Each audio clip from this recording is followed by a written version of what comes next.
Високо в планините, дълбоко в горите, близо до водата, огъня, земята. Уж далече, а всъщност тъй близо, крие се истина тъй простичка, а толкова ценна. За живота, щастието, смисъла и същината. Позволи ни приказка да ти разкажем за красотата и изобилието в малките неща, за живота в задруга и за смисъла на любовта. Беглика 2022. Огледала. Беглика е от онези случвания, които съвършено и в най-малкия детайл отразиха истината в нас.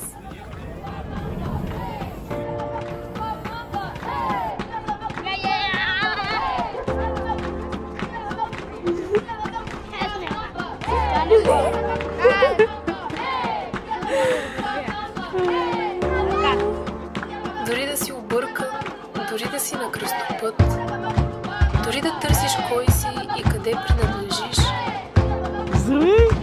ние всъщност никога не сме изгубени.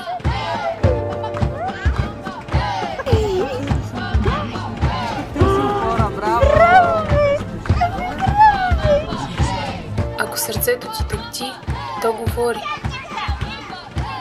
Ако се вгледаме, ще видим. Ако се вслушаме, ще чуем. Неговите копнежи, страхове и неговата истина се крие, отразена.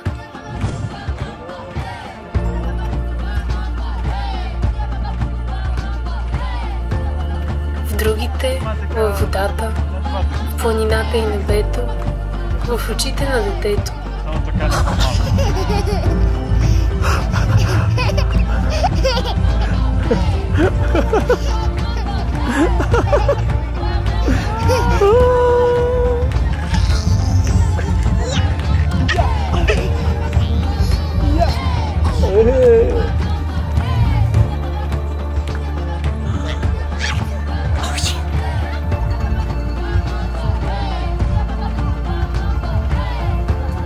Я кажи сега, харесва ли ти фестивала? Харесва ми. Какво ти харесва най-много? Фестивала хамаковете.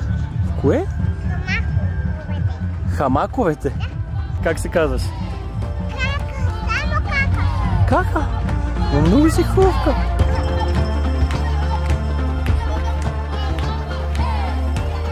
Да бъдеш себе си е по-удовлетворяващо от това да се стремиш да си перфектен, а и е по-лесно за постигане. Нека обръщаме внимание на отраженията и на посланията, които носят за нашата същност.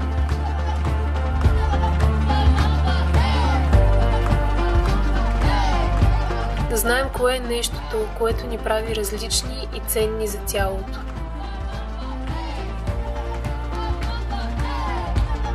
Нещото, което сме дошли да вършим тук, както никой друг.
За мен е абсолютно щастие да бъда тук и всяка сутрин да се оглеждам в душите, сърцата и очите на всички хора, които срещам. Весели, красиви и отворени души, които навсякъде общувам с тях по време на целия фестивал.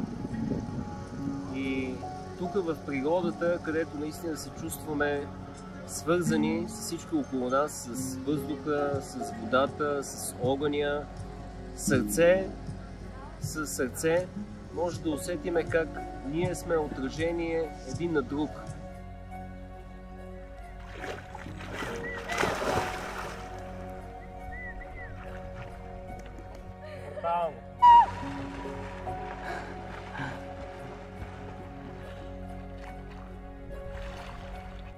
Когато ти си с чисто сърце, с чисто съзнание, с отворени очи и отворена душа, ти ставаш едно истинско огледало. Ти ставаш огледалния образ на доброто в отсрещния човек.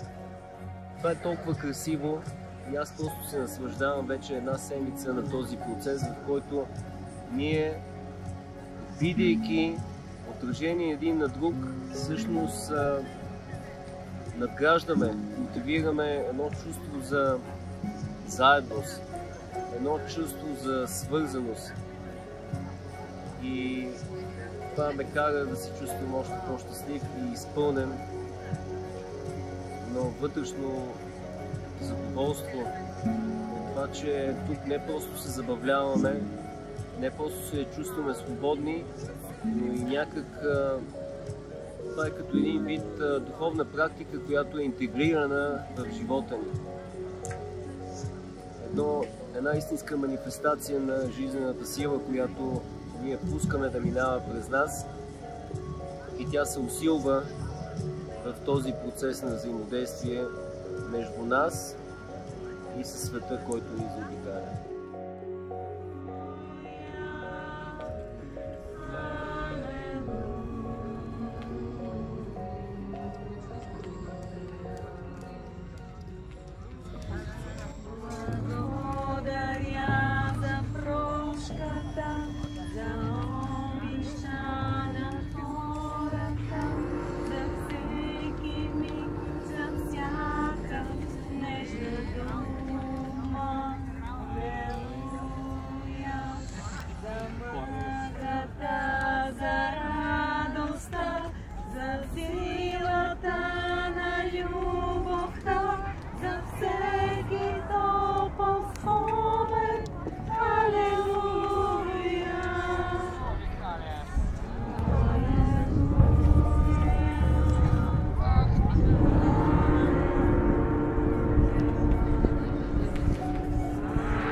Някакси видях себе си във всички тези очи и души и хора, които минаха и с които общувах. И то наистина беше така и не си бях дала въобще сметка.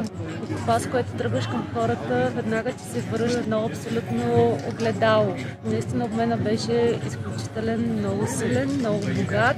Аз супер силно и усетих точно тази тема, защото срещнах много хора, в които виждам това, което искам да виждам и в себе си. Също хора, които живеят сред природата, млади, будни хора, хора, с които поделяме едни възгледи. И това ме накара да се почувствам много добре, така че мисля, че темата огледала е супер. Ами аз усещам, че темата е любовта и връзката. Най-накрая да разберем, че ние сме едно и също нещо. Всичко, което се случва в този фестивал е толкова красиво и лечебно. Фестивала ми даде едно усещане за цялост и пълнота. Просто не се чувствам точно на място. Точно на място. И черри домати, напръскани само с вода, със слънчева светлина, без химия! Дай 5, браво! Искам, да, моля. Девойко страстно млада и прекрасно надарена, применела. Девойко хубава и гвиздава и премерена, применела.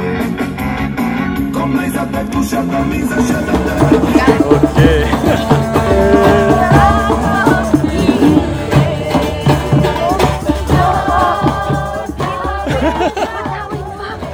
А днеска Марто спомни този разговор, който водихме на кейчето сутринта на изгрева, беше точно за това. И това е знак. И в среда ти го казах по много начини, не само едно. Леле. Вярвам. Красота. Тръгваме си вдъхновени да случваме живота, който чувстваме истински за нас самите. Винаги ще избираме любовта пред страха.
Благодарим ти, че виждаш.